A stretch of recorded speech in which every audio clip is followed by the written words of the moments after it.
Pemirsa, perjuangan dan pengorbanan Dimas saat ini untuk mendapatkan hati cinta dari Arsy ini sampai saat ini masih terbilang sangat sia-sia. Justru malah Arsy semakin mengutarakan bahwa dia begitu cintanya terhadap suaminya. Hal ini justru membuat Dimas semakin lebih sakit hati. Berasa kayak jantungnya itu kayak ditusuk-tusuk sama tusuk konde gitu. Ceret. Kan lebok ya Dimas ya. Dia punya niatan yang sangat jelek banget. Dia sengaja men-share lokasinya pada saat ini supaya Raja mau datang untuk menjemput Arsy. Yang dimana tujuannya pada saat itu, gue mau ngabisin si Raja langsung di depan si Arsy. Wah, aduh Dimas, kagak bisa Le.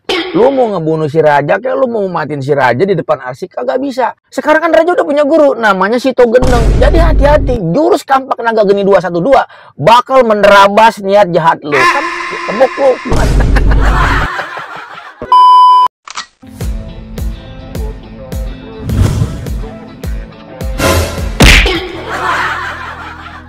Halo guys, assalamualaikum warahmatullahi wabarakatuh. Selamat datang lagi teman-teman. Apa kabar kalian semua? Semoga sehat selalu, panjang umur, banyak rezeki, dan selalu dimudahkan segala urusannya. Dan siapapun kalian yang menonton video ini, semoga doa saya yang terbaik buat kalian semuanya ya guys. Seperti biasa teman-teman, kita akan membahas sinopsis dari trailer drama Serius Amka di episode yang ke-94.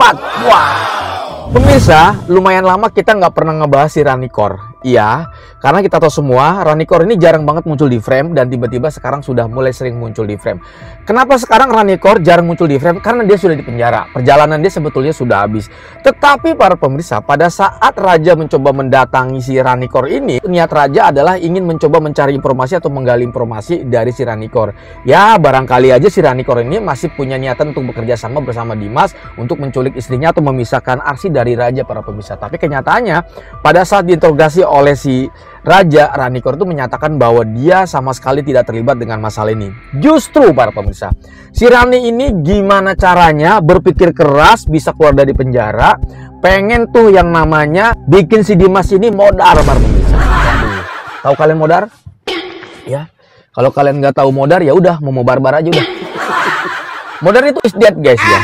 Jadi dia tuh pengen banget bikin perhitungan sama si Dimas. Karena sekali lagi teman-teman, apa yang dirasakan oleh si Rani pada saat ini, dia beranggapan bahwa semua ini akibat atau dampak dari perbuatannya si Dimas, para pemirsa. Jadi dia ini ketika diinterogasi sama Raja jawabannya begitu. Ditambah lagi si kakaknya Ranikor ini bahwa pernyataan Rani pengen keluar dari penjara atau pengen kabur ya, pengen nyelesain atau nangkep si Dimas ini. Awalnya tuh nggak setuju si Renata itu. Tetapi karena dia tuh ngerasa bahwa semua permasalahan ini yang diterima oleh dirinya dan juga kakaknya, bahwa penyebabnya adalah Dimas biang keroknya, sedangkan dianya enak-enak di luar sana gitu ya, nangkep Arsy, nyulik Arsy, hidup satu rumah bersama Arsy. Pikiran Rani pada saat itu mungkin seperti itu. Jadi dia tuh pengen banget kabur dari penjara, ngabisin si Dimas itu, pokoknya jangan sampai yang namanya Dimas itu bisa hidup lagi di dunia. Podar gitu guys ya.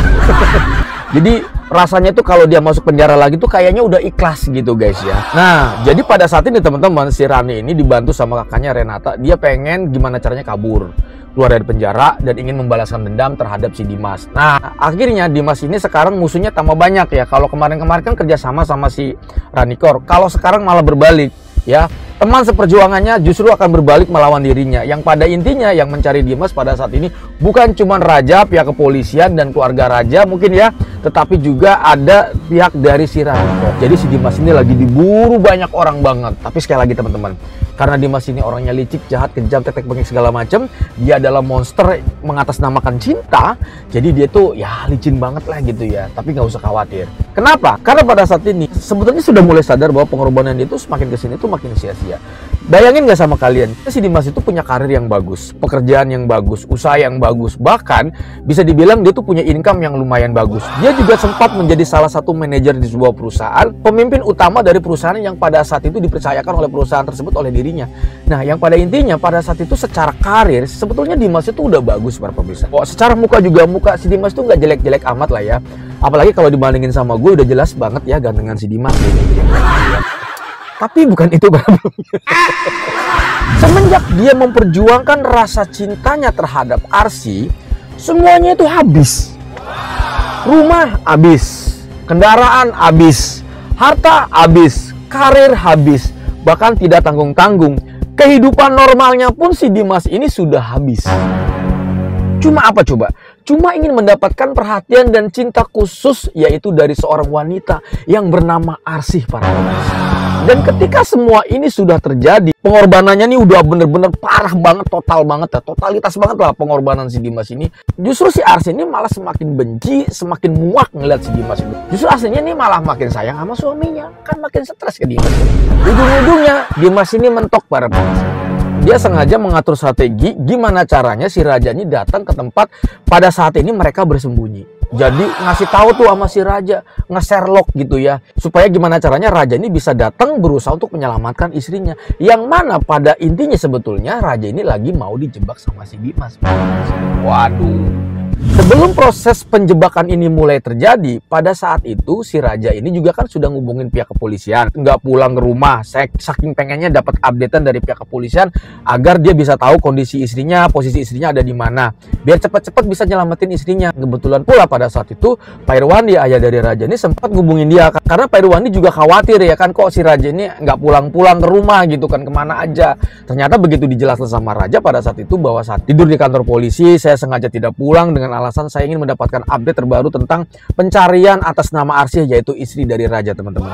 Pak Irwandi menyatakan bahwa jangan-jangan Arsih ini dibawa ke tempat atau disekap di sebuah tempat yang dulu pernah dijadikan tempat persembunyian Dimas untuk menculik si Dias pada saat itu. Dimana rumah itu memang tempatnya sepi banget dan juga rumahnya gede banget. Pak Irwandi ini dari dulu nih, pokoknya kalau ngeliat anaknya galau, ngeliatnya banyak masalah tuh, dia tuh pengen banget ngebantu anaknya gitu. Dan pada intinya hari ini, dia mulai mencoba mengajak Pak Jamal untuk mengecek lokasi tersebut. Ketika Dimas sudah mulai menjalankan aksinya, dia mencoba untuk mengirim lokasinya saat ini terhadap raja agar raja datang masuk ke dalam perangkapnya. Kemudian pada saat itu dia bisa menghabisi raja langsung di depan Arsih para pemirsa. Wah, raja pun akhirnya datang ke tempat di mana lokasi pada saat ini dibagikan oleh Dimas. Akhirnya pemirsa, pada saat raja berteriak menyebut nama istrinya Arsih, suara sautan pun mulai terdengar oleh raja pada saat itu. Dan ketika raja sudah mulai mendengarkan teriakan dari suara istrinya, tiba-tiba raja pun langsung masuk ke dalam ruangan. Dimas memukul raja dari belakang. Boom!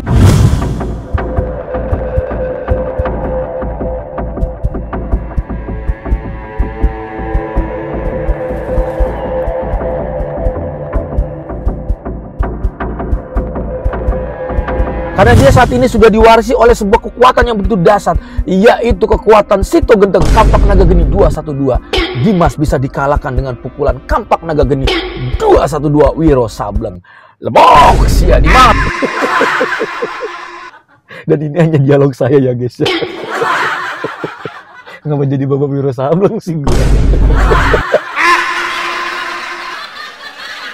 Memang raja sempat kewalahan karena dia kan sudah dipukul dari belakang berkali-kali, tetapi gak usah khawatir. Ternyata raja itu sebelum berangkat, dia itu mencoba untuk memberikan informasi terhadap pihak kepolisian bahwa saya curiga dengan tempat ini gitu loh. Artinya raja sudah mengirimkan lokasinya yang saat ini dia sedang diserang oleh Dimas. Dan pada saat itu, di saat genting-gentingnya, raja pun mendapatkan bantuan dari pihak kepolisian dan juga Pak Irwandi.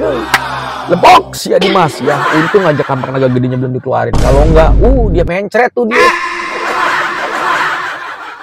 Oke teman-teman, ini adalah sinopsis alur cerita dari teledrama Siddharth Amka, dan tayangan ini semoga saja bisa menghibur kalian semuanya. Gue undur diri pamit, mohon maaf kalau banyak kata salah. Assalamualaikum warahmatullahi wabarakatuh dan bye-bye.